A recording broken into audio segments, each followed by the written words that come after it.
My name is Ismael Artiga, and I go to Palmer High School in Palmer, Washington.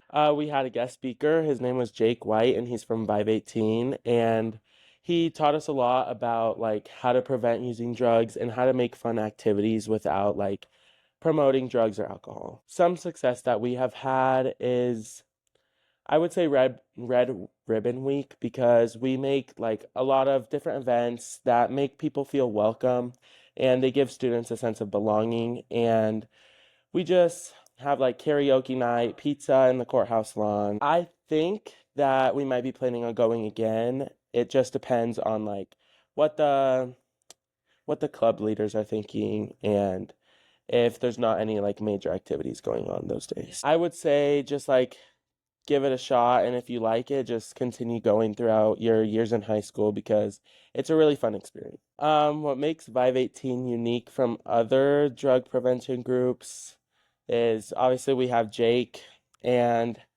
um, I really like Tomas too. And they're just people that you could really get to know and become close with, and it just makes it a more fun experience. I would just say keep trying because there will always be success in the future, whether like you want it to like be there or not, you'll always find success.